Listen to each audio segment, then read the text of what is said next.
Fill her up. You're listening to the Gas Digital Network. Hey everybody, this is Tank Sinatra. You're listening to the Think Tank Podcast. Thank you so much for tuning in. I'm glad to have you here. If you're enjoying the show, please do me a favor. Head over to iTunes and leave a review. I love reading them. And if you want access to the full archive with episodes such as Jesse Itzler, Dan Soder, Derek Huff, DMC, go to gasdigitalnetwork.com and use promo code TANK for 2 free weeks and access to all the other shows on the network. Enjoy the episode. Are they all here? All but one. Well, I'm going anyway. I'm the best at what I do. You're listening to the Think Tank Podcast. Look at that fucking smile on my face. With your host, Like a year? Tank Sinatra. Okay, James. Tank. The intro's over. You don't have headphones on, so I have to give you a play-by-play on what's happening. Shannon is saying mean things about you. Really? Oh my God. Yeah, I don't know why she's Shannon, doing what that. have I done? I don't even know you. She's What do you making stuff up, but it's pretty nasty stuff she's saying. Wow. Well, But he'll never know. You'll never know. I know, because I'm not wearing the headphones.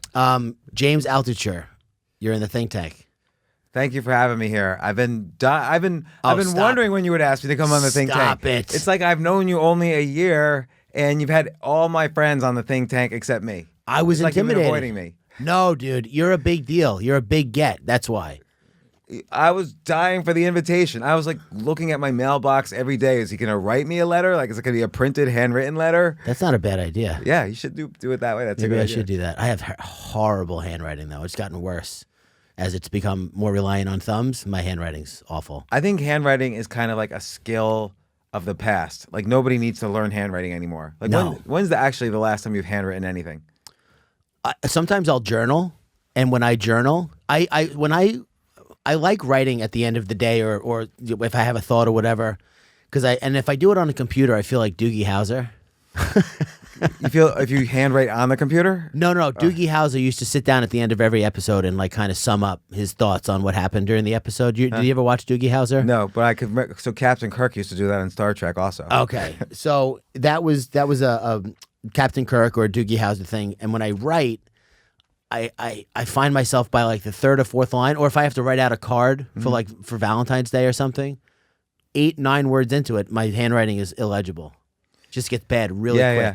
Because we don't have those motor skills anymore. There's like a lot of skills we don't have anymore since true. the rise of the internet. Yeah. We don't know how to ask a girl out on a date. We don't know how to handwrite.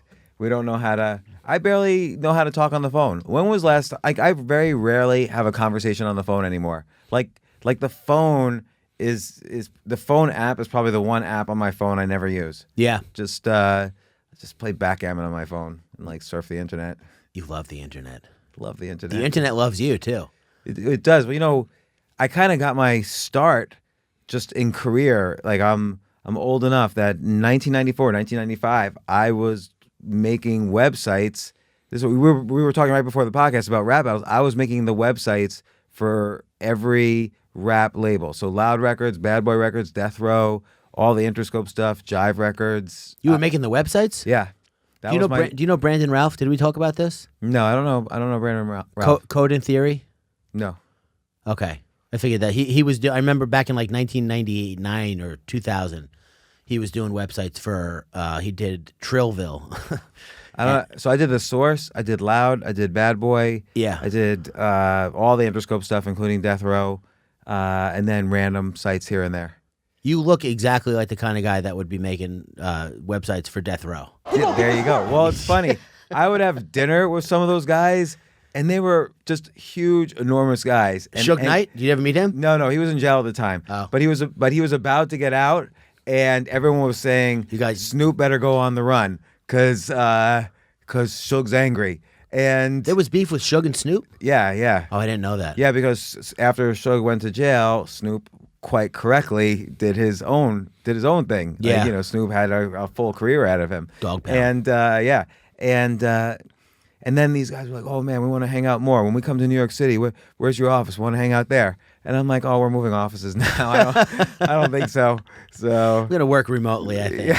Wherever you guys are not is where I'll be. but it's funny how everybody ages. Like I did all the websites for the Wu-Tang Clan back then in the mid '90s. Yeah. And a couple of months ago, I remember the Jizza always like playing chess. So a couple of months ago, I had Gary Kasparov, the best chess player in world history, on my podcast. So I invited the Jizza to come over and watch the podcast. And then afterwards, Gary left, and the Jizza and I just played, who's also named Gary. We played chess for like an hour or so. But that's how like it used to be all about rap and this and that. Now it's just like two old guys playing chess. That's amazing. The Jizza is an interesting guy, right? Yeah, he's very talented. The Wu-Tang Clan is... There's one member I think about a lot. I don't know if I've ever said this on the podcast before. I don't want to upset him or insult him or anything, but I think about Capadonna because I remember hearing that Capadonna was not doing too great. Like he was driving a cab in Amityville or something. And this was Really? like 15 years ago. Yeah. I don't know. They just had that documentary on them. It makes sense if you think about it because back then the record labels were not really helping these guys. They weren't giving them the best deals. It was a totally different ballgame than it is now. And there was 9 or 10 of them. So it's like... I always used to wonder that about the Wu-Tang Clan as well.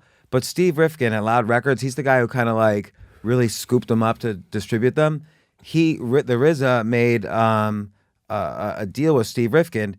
We'll go on Loud Records, but each one of us is going to go on a different record label afterwards, individually. How come? So that's how, because the RZA knew that's how they would make their money. Is they'll get the brand with the Wu-Tang Clan and they'll build up that way, but then individually, like Method Man, Older, they all went out on different labels after that. Okay. And that's how they each made their money on their own merits, as opposed to splitting it up with the Wu-Tang Clan. Wait, so did you work in the music business, or were you just doing the websites for these guys? Just doing the websites, but I did the websites for like every record label, but particularly these rap and gangster rap record labels. And then I did websites for a lot of the movie studios. I did all of HBO's websites. I did the websites for like The Matrix, Scream, those movies. Yeah. I did AmericanExpress.com.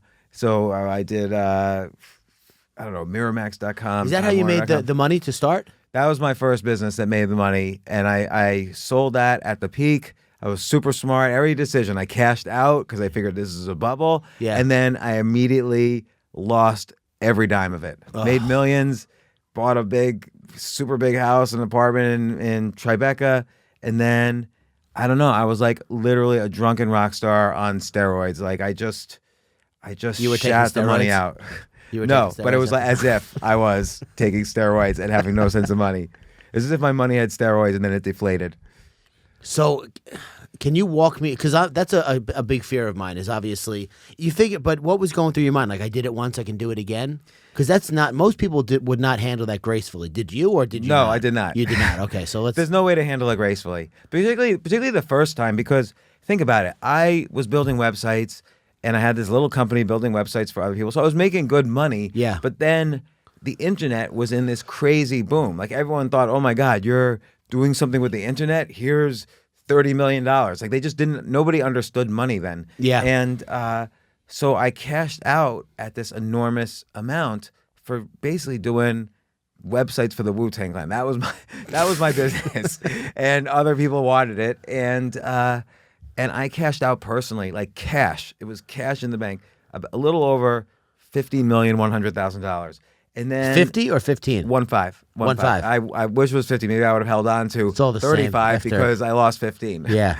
So I cashed out at 15, and then I lost 15. So it took me. Wait, you brushed over the losing 15. Yeah, so I'll get to that. So basically, what happens is. I thought to myself all of a sudden, oh, I've never known anything about business before in my life. Like I paid for everything in my life, paid for college. I was making this really bad salary when I moved to New York City, and I had no money. I was sharing rooms with different people, and suddenly all these websites, nobody in New York City knew how to make a website in 1994. There was me and maybe 5 other people who knew how to make a website in 1994. And there weren't tools like WordPress and things like that. You had to actually like write software and do all these fancy things. And so every company suddenly realized, oh my gosh, we might need, this web thing might be big. We might need a website. So there was only 5 people to call, and I was one of them. Mm-hmm. And so I enlisted the help of my brother-in-law, who was a designer, and I was a software guy, and I knew the internet. And we just started churning out. I would work all day at my day job, and then at night I'd go over to my brother-in-law's, and we would just churn out these enormous websites. So like AmericanExpress.com was a huge website. And then we would do Miramax.com just to have fun. Or we would do October Films, or we would do, The Source magazine. And, when we were doing well, I was making money. I finally moved into like a real apartment, but I stayed at my job because I was always worried it would run out. Like I had a $40,000 a year job, but like American Express paid us $260,000. And so, but I would keep my $40,000 a year job. Working? I kept working for another 18 months after that. Oh my God! And what an idiot! I know, but I was risk averse. I didn't really want to take any risk. And I was working for HBO. I loved HBO TV shows, so I figured, okay, I'll just work here during the day. Is there risk if you're making 7.5 times your yearly salary in one shot? You figure you got 7 years of runway at that point. Well, my brother-in-law would split that, so it was like half of that. And 3.5. Yeah, I should have quit earlier. Yeah, I probably should have. We probably would have been much bigger. Why? I'm very risk averse, actually, which is weird because then I gambled away $15 million. Do you think you were making up for it? No, I think what happened is suddenly somebody gave me money, and it was like literally the first time in my entire life from the age of 0 on that I had more than $500 in my bank account. Yeah. And so suddenly I had millions of dollars in my bank account, and then I cashed out at the right moment, right at the peak in like 1999. And then I figured, you know what? I'm smart. I must be so smart that people were giving me this money. I must be a genius because I made this kind of money. So now everybody was coming to me for investment, and I'm like, sure, I'm a good guy. I'll invest in this. I'm smart. If I invest, it must be good.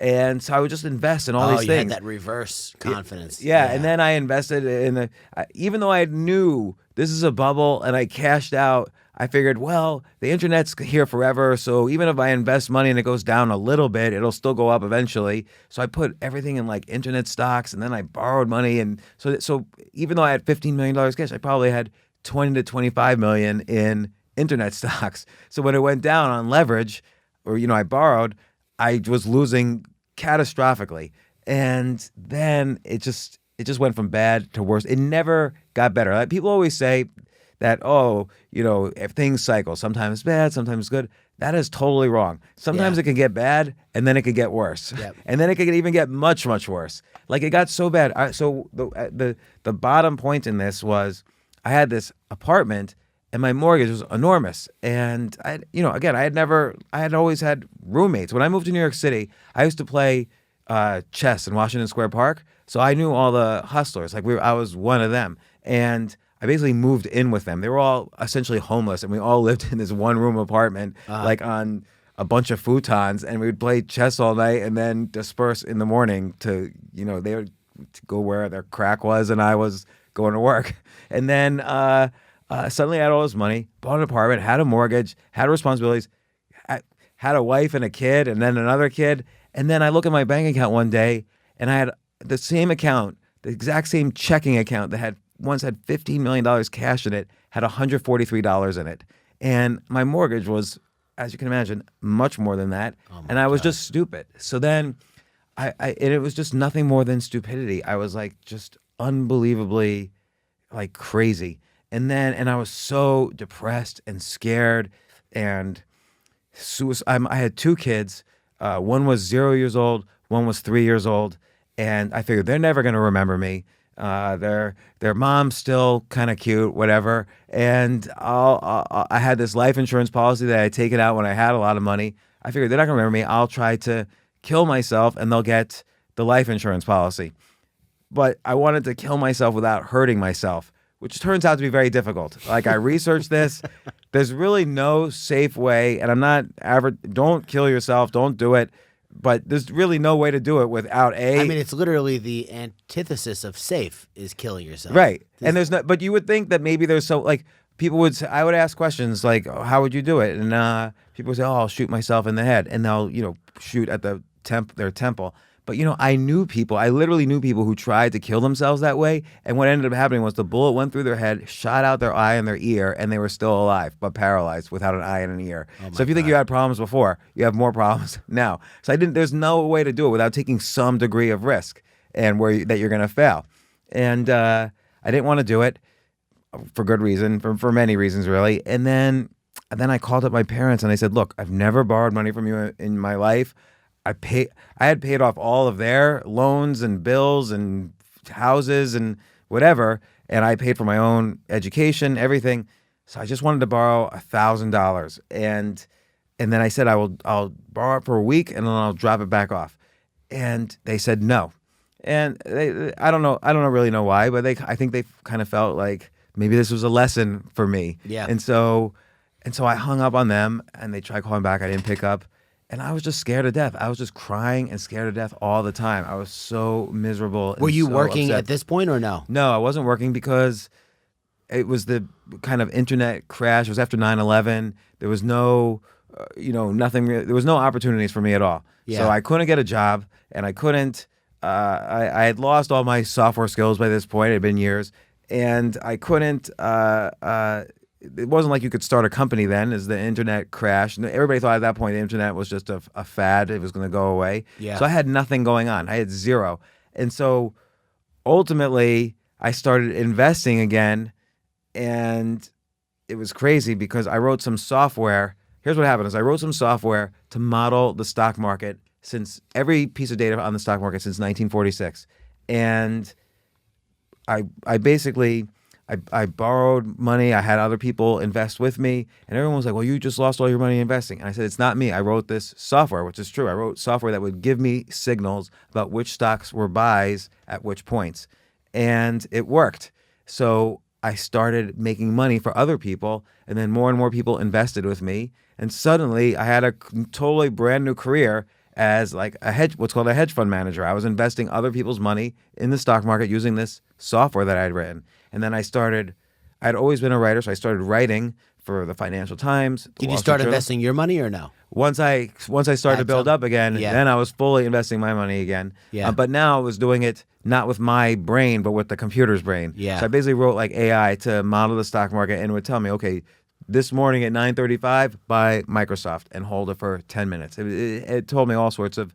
I had software that would find patterns, unusual patterns in the market, and the patterns that other people hadn't yet seen.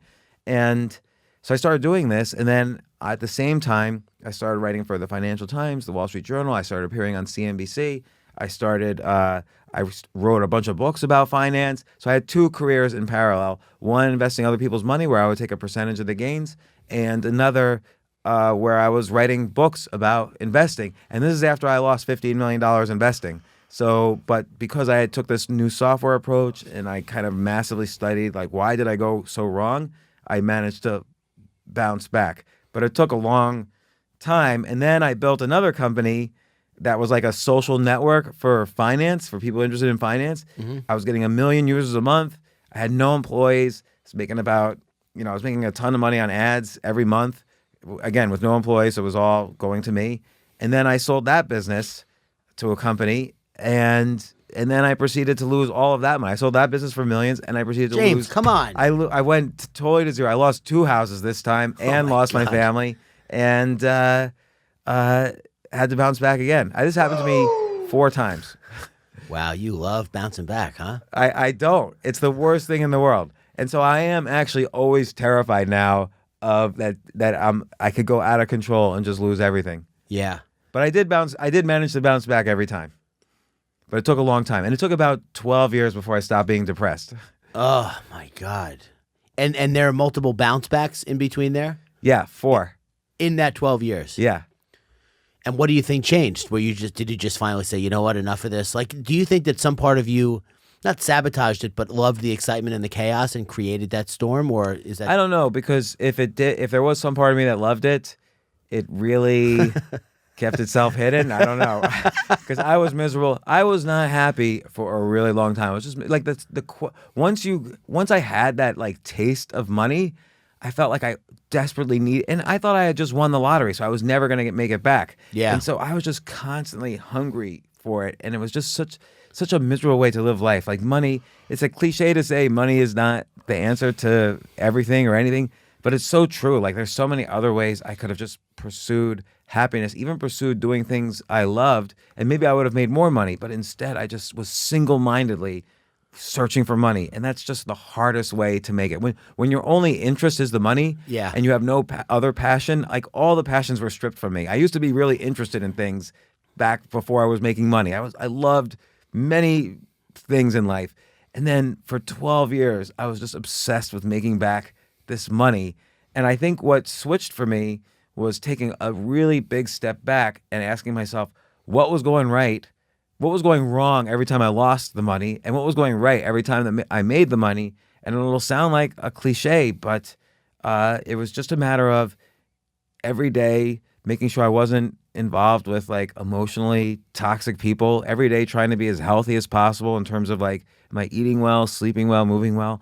Every day being creative, because creativity is a muscle. I mean, you know this, you work on your, the Instagram stuff and your memes and and other things every single day. It's a muscle. And my muscles.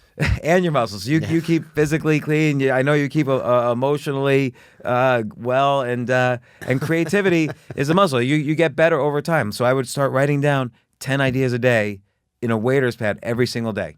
And so without fail, I would always write 10 ideas. Didn't matter what it was, the ideas about it could be ideas what I should get someone for their birthday. It could be ideas for business. Repeat ideas? Could be repeat ideas. It could be, if I came up with some idea for a business, maybe the next day would be 10 ideas of how to start this business. But that, or I would write like 10 ideas how Amazon can improve their business. And I would just randomly send it to Amazon. 10 ideas how Google could improve their business. I'd randomly send it to Google. And I ended up visiting Amazon, Google, LinkedIn, Facebook. But I would just, after 3 to 6 months of writing these 10 ideas a day down, it was like had a superpower of creativity. And that kind of gave me enough ideas and enough sense of myself, and plus keeping healthy in other ways, that finally I started to kind of get on a more even track. So it's been a while now since I've had to bounce back, but who knows? It could happen anytime. Yeah, I'm curious about it, and I'm interested because I think about that a lot. My bounce backs have been, there was one big one, but my financial one, I had managed to save like $12,000 when I was 28, and I moved to California. And I drove across country, and I had never had that much money before. So I was just spending it like it was never going to run out. Right. By the time I got to California, 2 weeks of driving, I had like maybe $3,500. Yeah, because you're gonna spend a couple $100 a day at least, right? I didn't think about it like that. Yeah. I just thought I literally felt like Jeff Bezos. I was like, I have unlimited funds. $12,000 will get me who knows how many years before I have to work. No, I'm just kidding. But like the drive over there cost No, but I a know lot what of you money. meant. Like I thought initially, my whole goal was, There's no such thing as unlimited money. right. Money will because also the more you have, as I've proven, the more you will spend and the more you will risk. A jet. Yeah. I need two Have you jets. ever flown private? No. Okay, once you fly private, it is a different experience. Well, I flew first class once. That That's was a great pretty experience as well. Did you Yeah. ever fly first class international? I've never been international on an international flight. Oh, Why? okay. What's so special about that? It's It's just like sometimes, depending on the flight, you can practically get your own cabin. Yeah. So it's I looked up. I forgot what it was. By the way, I'm not saying this because I do it. Yeah. Because now I'm very risk averse, and I don't do anything that that risks. Although some things I do, like investing in a comedy club, that's a risk. Oh yeah. Well, that's a guaranteed loser. That's a guaranteed loser. Yeah. There's 100% chance of full loss on that. So, That's an expense. That's not an investment. yeah. Let's be honest. Yeah. Yeah. I flew. Just to go back to the first class thing, I bought a first class ticket for JetBlue Mint, which is like, that's real first class. You lay Yeah. down flat, whatever. And I was sitting there. I couldn't even enjoy it because I was sitting there and people were walking by, and I was like, I'm sorry, I don't belong here either. I didn't know what to say to people. Right, You you don't get have to embarrassed. I got embarrassed. Yeah. Because they were all walking past me. Yeah, and looking at you with disdain. Yeah, I mean, maybe they were, maybe they weren't. Someone said something about like, oh, that's nice. It must be nice to sit in first class. And I was like, it is actually. It is pretty nice. These seats are huge. They're huge. Mint has the best first class to LA from JFK to LA. 100%. There's no doubt about it. But yeah. So as far like I'm worried about, not worried, but this last page that I started, the Influencers in the Wild page, I finally feel like maybe I know what I'm doing on Instagram. I did not feel that way Really? before that. 'Cause Yeah. you've been an expert for a long time. I would never call myself an expert. Now I feel like I could go. What's the difference? Tank Sinatra I had a lot of help with. Tank Sinatra, the Fat Jewish, reposted me all the time the first year, and I built it up to like 300,000. It gave me a really nice head start. Tank's Good News, I kind of feel like is almost a social service more than like an Instagram page. Yeah. It's like I'll never make it private. I'll never do any of the growth hacks that I know. It's just like that page is for the people. The people need that shit. And I need it too. I need to know what good is happening in the world. Influencers in the Wild, I saw a hole in the market and I picked a specific niche and I got content for it and I posted about it and it went completely globally viral. And I've never had anything like that happen before. Wow. So wait, I don't know. I mean, I know your regular Tank Sinatra page. Yeah. When did you start Influencers in the Wild? 5 weeks ago. And what is it? What's been happening? It's up to 1.8 million. That's in 5 unbelievable. weeks. It was up to 1 million in 3 weeks. And so I'm just guessing what it is, but are you just taking other influencers and posting their stuff? Or? No. So what happened was I was in California at Griffith Park. You know Griffith Park? No. So it's like just a nice hiking trails. It's very touristy, very LA, right? People get dressed up to go hiking kind of shit. And I went there and I wanted to just see, because I'd been to LA so many times, but I never did the hikes or the touristy stuff. So I went and I was coming out of the bathroom and I saw a girl climbing up on a branch that was like 3 feet tall, maybe 3.5, 4 feet tall. And my first thought was, why don't you just stand next to it? You're as tall as it. What are you doing? And then I saw that she was taking a picture. She was like hugging the branch. And I was like, man, that would be so funny if there was a page that was just all that. That is hilarious. You know, can I tell you one quick story? So one time I was in LA and I saw this woman. She ordered a meal at this vegan restaurant. And it was like 4 photographers and a videographer surrounded her. Yeah. And were like taking photos and she was like smiling and then she was eating. And I went to her and I'm like, what are you doing? And she said, I'm an Instagram influencer and we're, building my page. I'm like, oh, what's your name? I'll follow you. She had less Instagram followers even than I had. Yeah. I don't have a lot. And it's just amazing. Like everybody thinks they're an influencer. And the funny part is I've posted a couple of those videos where it looks like a real professional shoot. And my comment to people is always like, a professional shoot would never do this. They would never be in the middle of a street with no permit with traffic coming to get a shot. They just wouldn't do it. So people don't realize, I think, how invasive and how pervasive that culture is. Not invasive, it's fun. The page is fun. It's not, I want to be very careful to make sure that like people know that I'm not making fun of them. Like I'm in on the joke. I am part of the problem too. I stop and take pictures also, and I feel like an idiot. Right, but there's one difference with you. So, for instance, everybody's got their medium, right? So people might read a book I write or listen to a podcast and say, oh, this was really great. It really changed the way I thought about some things or whatever. No one's ever come up to me and said, man, your Instagram page has changed my life. Like that has never happened. But I bet you for 99 point everybody, that nobody's ever come up to anybody and said that except maybe you. It's happened multiple times with the Tank's Good News page, yeah. Yeah. So that's why I'm saying you're different, I think, from the average person who's like just dying to have a little bit more validation and a few more dopamine hits on Instagram. For what purpose? Like what do they want to do? Well, how are they going to help people? Well, like you said about the money, it's not all about the money. It's not all about the dopamine either. That's what I would say to people. Like you get all these hits and likes and these moments where you post something that's doing really well or whatever, and it's like, have you heard of people doing a dopamine fast? I've heard of it, and I've actually researched a little bit. I've talked to people who are experts on neurochemicals. It's complete. I understand people do it, but it's complete BS. Is it? Yeah, because you're constantly all day long experiencing dopamine hits in various ways. Shannon, can you hear me? Pull up the Influencers in the Wild page. I just want to show him an example of it so he understands it. And just play the most recent video, because the most recent video is crushing.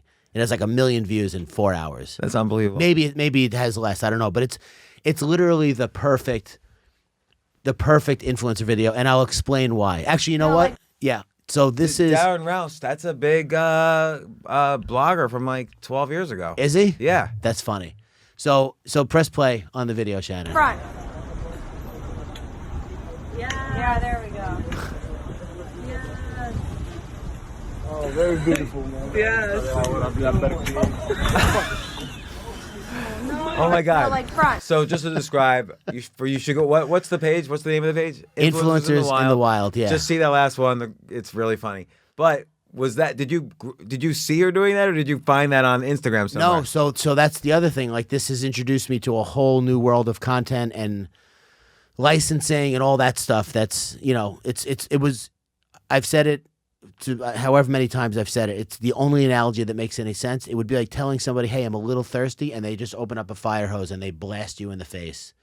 Because I wanted more followers, just like everybody else. Yeah. I want to grow my page. But this also provides a useful function, which is to kind of underline a little bit the hypocrisy. Like, you're trying to be have influence, and yet it's, in some cases, again, like you, I don't want to make fun of them, but in some cases, there's this real disconnect between authenticity and what we just saw. Well, those are the posts that do the best. There's a lot of people that will, mention me in the stories and say, "I'm so scared to wind up on this page," or "I just took a selfie and I'm scared I'm going to wind up on Influencers in the Wild." And I don't respond to everybody anymore because there's too many of them. But my response to them was, I'm never going to post a picture of somebody just taking a regular photo. It's not what this is about at all. I have criteria because I work with a company called Collab on the licensing. What's the licensing? Like, you're allowed to share anybody's Instagram page or But- photo? Now I own those videos. So those videos are submitted to me and licensed to Influencers in the Wild. So then if a clip show like Ridiculousness or Tosh.0 wants to have it on, it's a media buy. And then there's a whole other thing with Facebook and YouTube and whatever. So you contacted them and say, "I'd love to put this on Influencers in the Wild." And then No, bro, my email is all day, every day. Submission. It's like the company I'm working with is like, we've never seen anything like this before. Because it's a global phenomenon. You don't need words to understand it. It's all visual. And do you think people, though, do on purpose, like mess up their Instagram? I can tell which ones are fake. You got to be and which- really good at that. For the most part, I can tell. There's a lack of. It's so hard to describe. It's almost like a robotic movement that the people do when they're trying to get on the page. They'll be in a restaurant and they'll be like nobody takes pictures like that. Yeah. It's just not the way it goes. Yeah. I like to think that I have good instincts for what's real and what's not. And that started right away. 2 weeks in, people were sending videos that were so obviously staged. And like, just in general, like with social media, because I think when I go to either of your pages, and now 3 of your pages, I always think you're coming at it from a real authentic point of view. Like, Tank's Good News, this is what you sincerely think is good news, and you want to share it with the world. You're the memes, this is what you think is funny. You're not just trying to be funny because it'll get likes or hits or whatever. This is what you think is funny, and it gets funnier and funnier.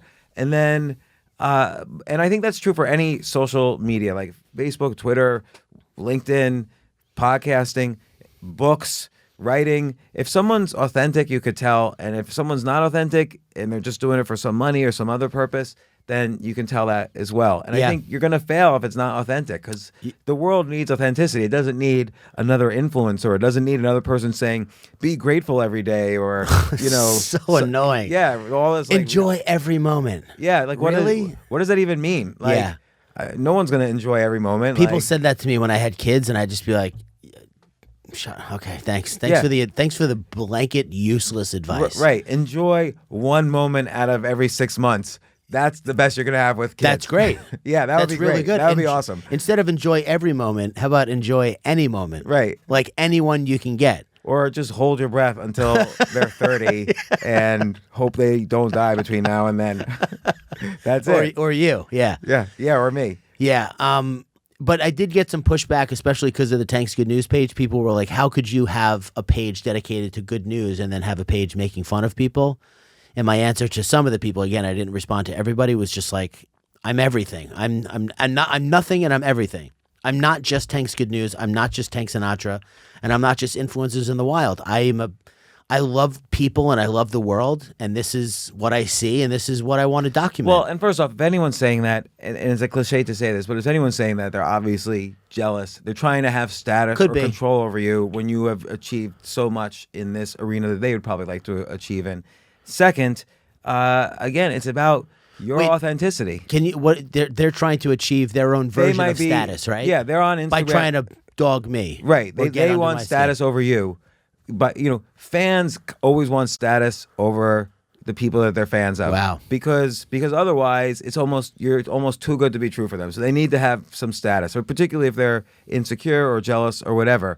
And the problem with listening to the fans is then you become a fan. You become who you listen to. So you want to be the artist still, and not. It's not like you want to be disconnected to the fans. You relate to them because you're authentic.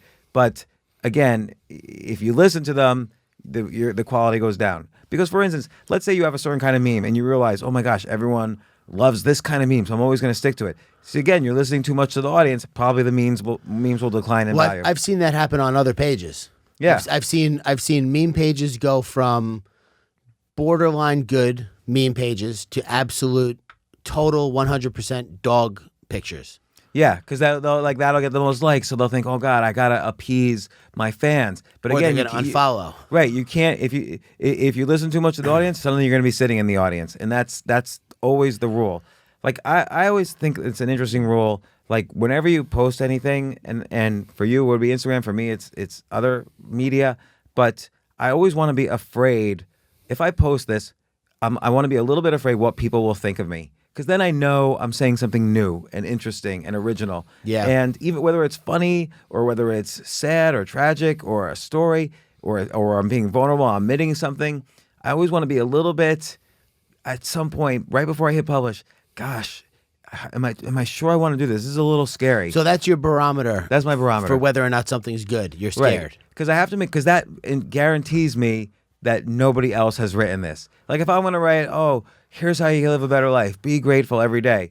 Okay, that's been written 100 billion times. Yeah. And everyone will hit like on that. No one's going to not hit like on that. And I'll feel good. I got that dopamine. But I'll know it just wasn't quality. It wasn't something interesting. Do you think you get a little dopamine hit from the fear?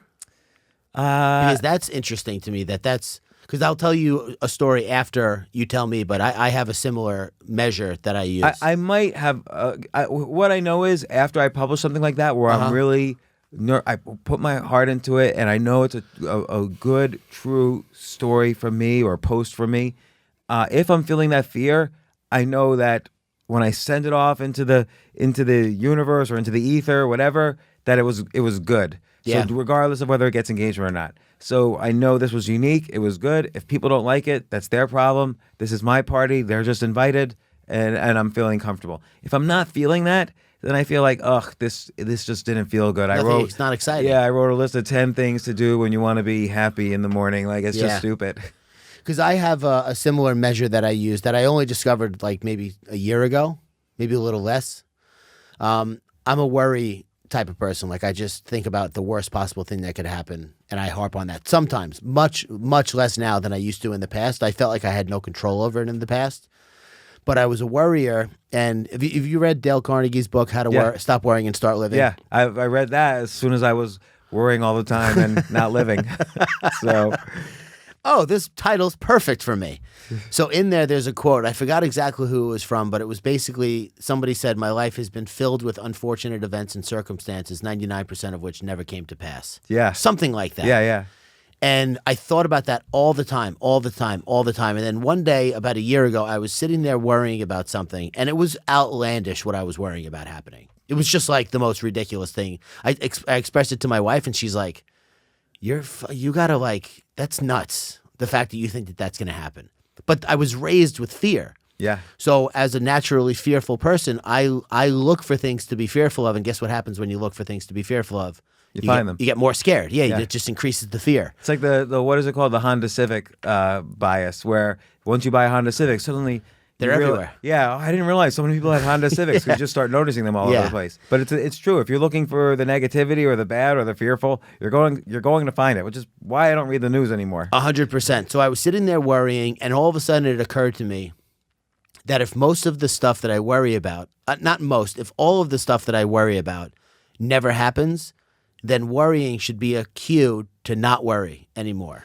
And it was like all my anxiety just broke in that minute. That is so true, because this is true from an investing perspective as well. Like I find whenever I really worry about something to the level where I could almost sense a little bit panic in my worries. Yep. I know I've almost always, my track record of panic is 100% false.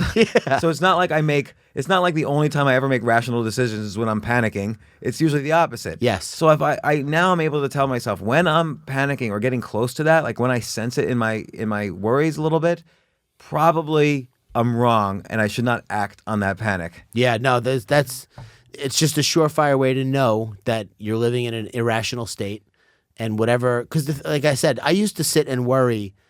I used to, right before I would go to bed, I would just dive into this fantasy of being in a field and running into two dogs without leashes and no owners. And I'd be like, what would I do? Right. I'd have to fight them, obviously, but they'd probably win. There's two of them. So how would I? And then all of a sudden, my son would be standing next to me in the fantasy, right? And it would take me like 10, 15 minutes to spin myself out of it. And then it was, what would happen if my son was kidnapped? And then it was what would happen if there was a home invasion? And there was another, this happened way before that break, but it was a realization, not so much a break. I was worrying about my son one day, and I said, man, I need to have another kid so I can worry half about one and half about the other.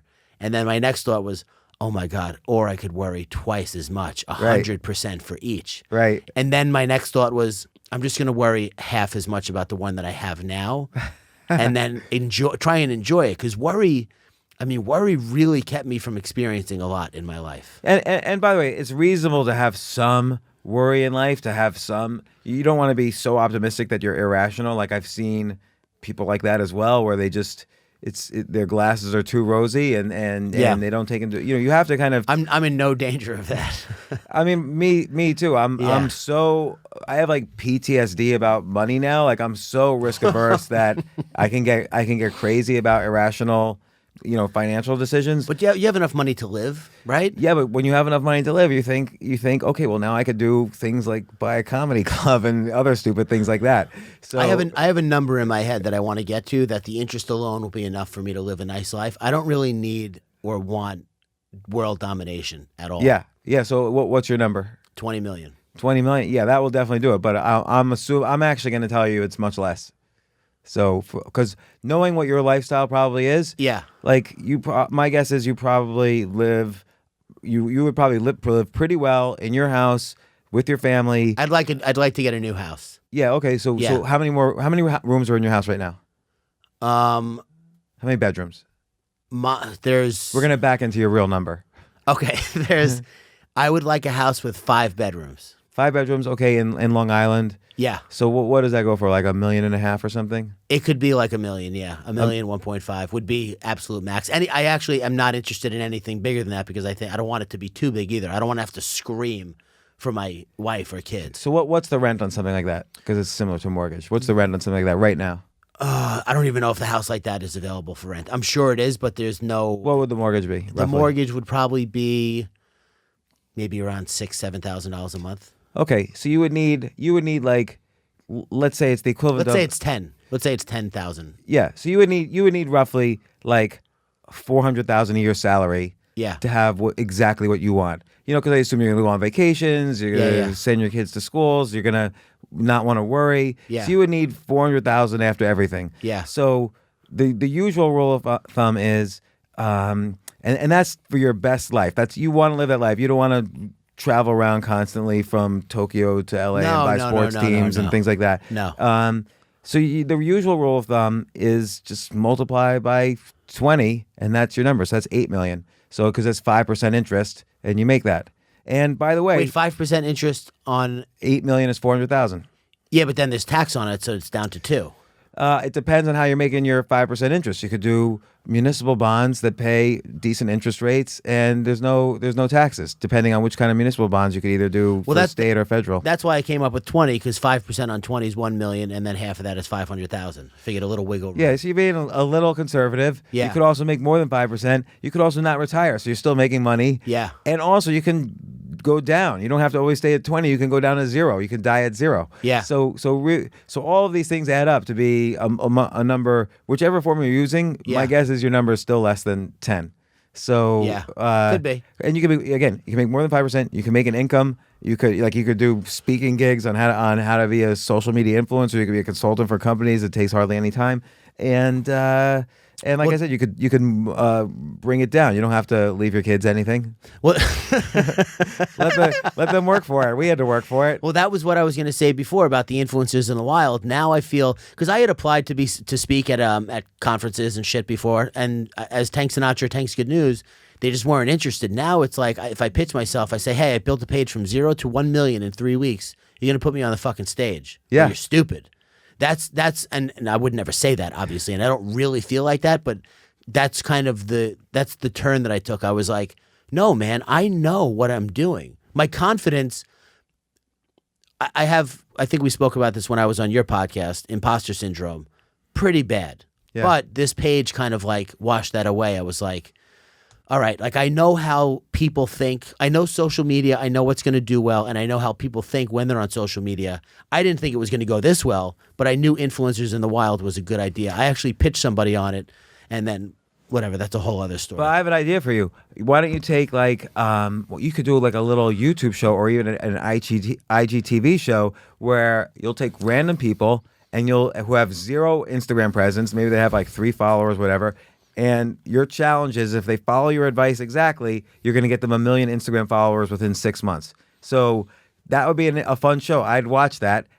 How Tank's, whatever you call it, Tank influences the influencer, or Tank makes influencers or something. Yeah. And I bet that would be a fun show that you could do. And then everyone's going to watch that. You get more followers as well. It would. It would just be very difficult to get somebody from 0 to 1 million unless the lightning is in the idea.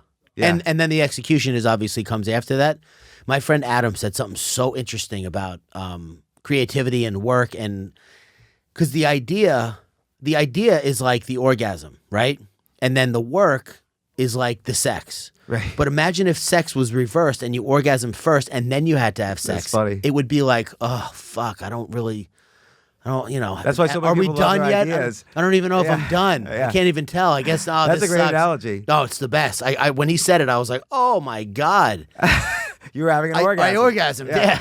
You know what's funny? People say ideas are a dime a dozen, execution is everything. That is so not true because it's hard to have a good idea. 100%. There's a trillion ideas a day. Like, how do you find the good ones? Yeah. And then, by the way, execution is just a subset of ideas. Like, there's bad execution and there's good execution. Like, you had to figure out how to execute on influencers in the wild, and because of your experience, you were able to execute well. Thank God I had the relationships that I had, because the video thing was the fire hose.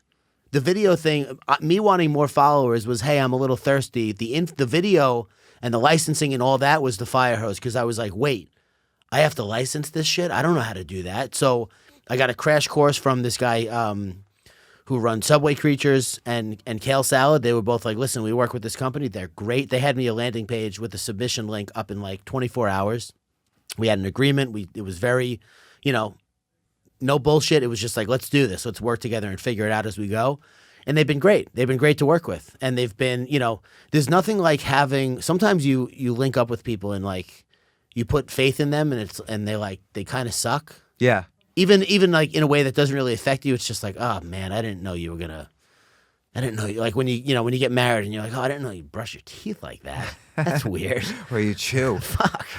I wish I knew that. I videotape my wife snoring all the time. She still doesn't believe she snores. What does she think? You edit the video? No, now she knows because she's like very cute, asleep and everything, and then suddenly you hear this enormous noise that fills up the video. Grab the like, shotgun. It's almost as if like it's fake, but it's like such a big noise.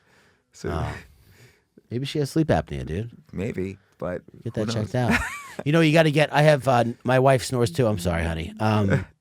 Noise canceling headphones, Bose. Oh yeah, Over the ear, yeah. All right, Because all my right, I'll dog do it. snores too. Everybody snores. Yeah. Sometimes I wake myself up snoring. Yeah, she would sometimes wake up from the snoring. Yeah, and then it's she would jarring. Then she would say, "Was I snoring?" And I would show her the video. Yes, you were. And as a matter of fact, I'm uploading it on YouTube right now. So when you say the video was like a fire hose, and because you figured out all this licensing stuff, that didn't get you the followers though, right? Like what? No. So what was the kind of big jump there with the video? I don't quite understand. In terms of making it a business? Just processing the video. Processing the incoming submissions was a lot. Because you're getting all these videos and you're like, how do I How do I catalog this? How do I find out what's good and what's not? How do I know what's good and what's not? Some stuff is very obvious. But the other stuff, like I had to make a list of criteria for the rating for the people who actually catalog the videos at the licensing company. And I said, if someone's taking a picture, if there's a sunset, if they're standing there, if they're just being like a normal person, that's a 1 star. I don't ever want to see those. That cuts out, if there's 500 submissions a day, that cuts out 150 of them. I see. So what you did to really, that was the fire hose, is you delegated. Yes. Something which you had never done before. Yeah. So that's magic, is delegating. Sure, absolutely. And then the other stuff. That's the way to make money, because suddenly now you're not one person, you're 30 people, 40 people, however many people you're delegating to. Yeah.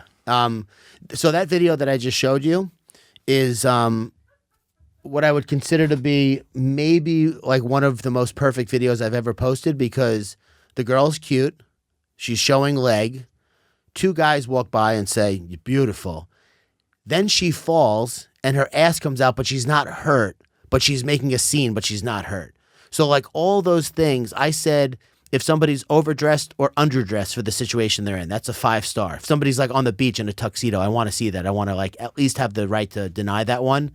If someone is on the edge of a cliff, but they don't fall, obviously, because I don't want to see anybody die, that's a 5 star. If somebody is inconvenienced, if they're in the middle of traffic, that's a 5 star. Like I had to figure out what was postable and what was not postable.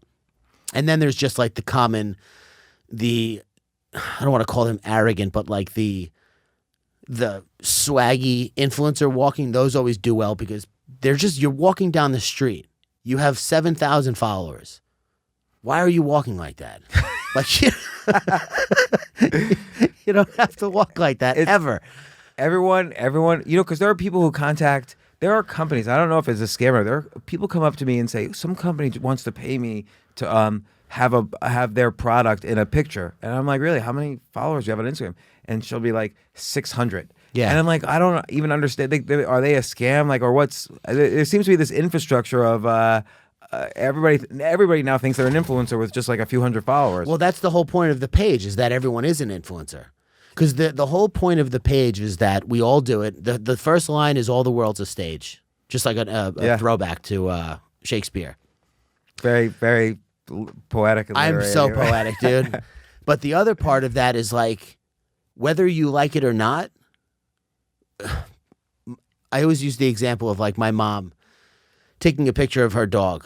I love my mom and I love her dog, and I love how much she loves her dog, even though her dog is home and she's away right now. She's down south.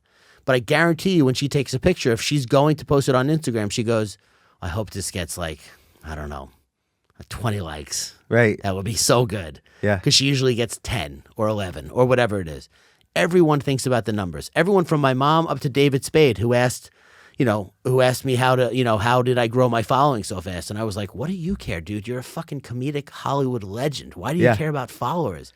Everyone's concerned with it. So I think so. This is related to kind of the dopamine fast and the fact that people are addicted to these likes. Yeah. And I think it took a long time, and it took a really long time for me to realize that it's not the numbers. It's how I think. If I was being authentic and I said something meaningful to me. Yeah. And then the rest will come. If you do that enough, the rest will come. And it was a real issue. Like if I posted something I used to write full articles on my Facebook status updates. I mean, I still do. But I used to be I would know exactly how many likes I should get in the first 15 minutes, half hour. And if I didn't get it, I would have other people read it. Did I mess up? Was this bad? Or Yeah. Like, and then you become the audience if you start relying on the opinions of everyone else. And so, but then I started noticing the articles I liked the best had the least engagement. Yeah. Because it might be a little bit, it was just the style I liked. Something spoke to you. Yeah. And so then I completely gave up on going for that. So now, when I start going into a new medium, let's say I wanted to build Instagram, I would like, to be as popular as possible. But again, no one's ever come up to me and said, man, your Instagram page totally changed the way I thought about something. So again, for you, it's different. I think that's your medium. And, just people have to pick and choose what they're going to focus on. Yeah. I swore I wasn't going to do this. We have to wrap up soon, but you did write a book. Yes. And that is your medium. Yes. So I want to absolutely 100% make sure the book is out, right? Yeah. Well, it's out on I did an experiment. So I'm really a big believer in doing experiments in your life. Yeah. Try something and try new things all the time. And so I did an experiment where there's this company Scribd, which is like a Netflix for books. They Sure. have 2 million subscribers, and people pay like $8.95 a month, and you could read for free millions of books from all the publishers. But like HBO did in the 80s, like Netflix did a few years ago, Scribd has gotten into original content. So they wanted to do a series of books, Scribd originals, and I think mine might have been the first nonfiction one or something. So I did a Scribd original. I knew the CEO. I'm actually an early investor in Scribd, and so I wrote this book, Think Like a Billionaire, which is based on all of the interviews on my podcast with various billionaires. Yeah. And then kind of what I learned from each one of them. In part because, not that I want to be a billionaire, but they clearly didn't make the mistakes that I was making over and over again. So I wanted to learn from their experiences and then write about and share what I learned. So they need a Scribd subscription to be able to read the book. People need a Scribd subscription to read the book. I don't know if there's like a free trial or something. Is this like a modern day Think and Grow Rich? No, it's really not, because in Think and Grow Rich, that was really about, thinking positively, getting rich, whatever. This is more about it's more really about creativity. Like a lot of these guys are really, and women are very creative in how they think. And it's kind of studying that because they're creating something.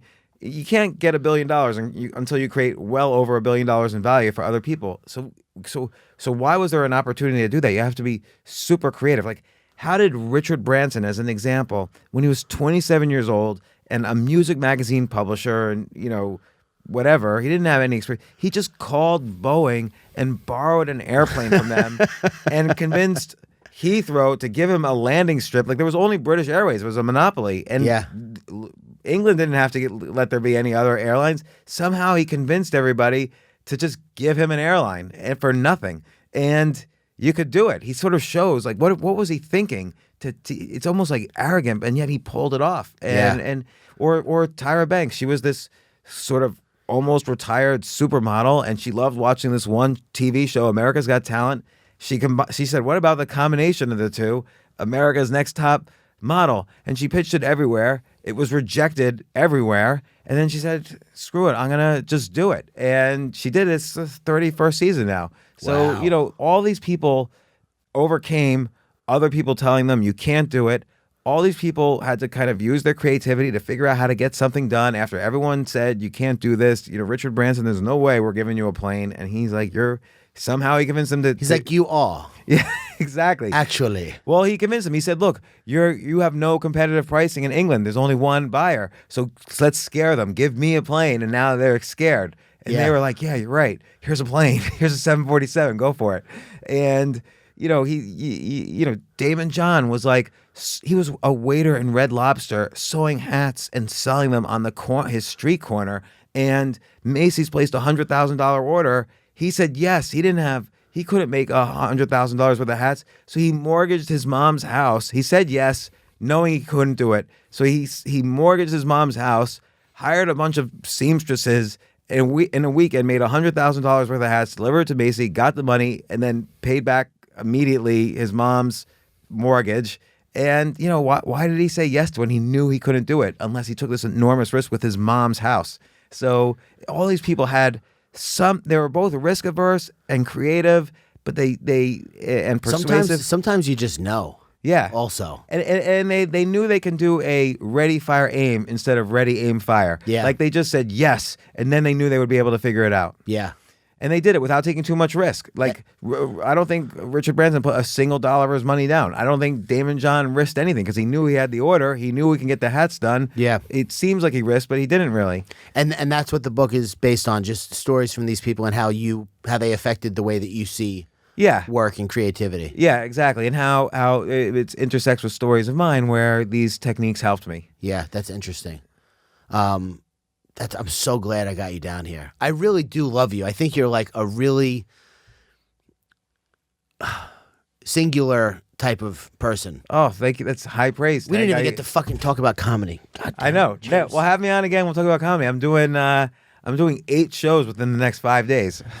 And then I'm going to Amsterdam after that to do shows. So you own Stand Up New York, which I definitely want to plug. And I want people to find you on Instagram because that's my medium, but you could be your medium too. Altucher, Altucher. Yep. Okay. And you could find Tank Sinatra on the James Altucher show. You've been a guest on my podcast. That's right. That was a while ago. Yeah, and because I've been a huge fan. I was a huge fan. Yeah, it's crazy, man. I discovered you. I think I told you this.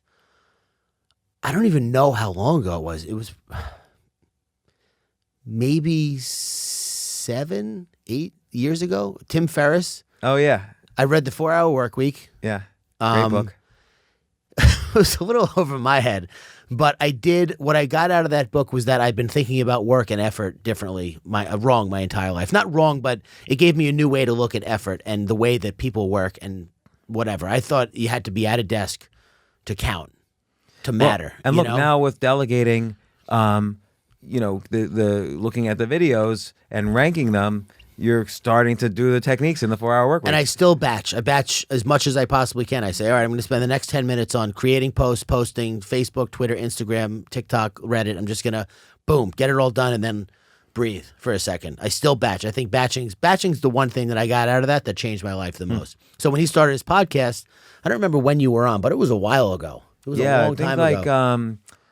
I want to say 2014. Maybe. Yeah. It was right after it was kind of shortly after he started. And I remember. And then he just kept popping up. Yeah, I wrote this book, The Power of No, and so he wanted to focus on that.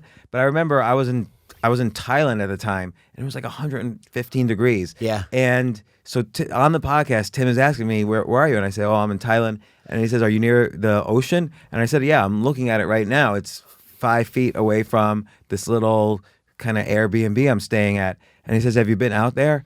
And I'm like, no, are you crazy? It's 115 degrees out there. I'm staying the entire trip in this house. I never once left the house the entire trip. Really? Yeah, I just read books in Thailand and Too didn't go hot. to the ocean, didn't do anything. Why? It's just too hot for you? Or you're not a Yeah, hot I didn't like person? it. It was okay. yeah, it wasn't fun going out. It was so hot. No, I don't like Bugs. hot either. I'm hot right now. Sweating. Well, thank you so much for coming. Yeah, I thanks. hope we get to do let's this again. Yeah, let's definitely do it again. Whenever you want. All right, you got it. Bye. All right.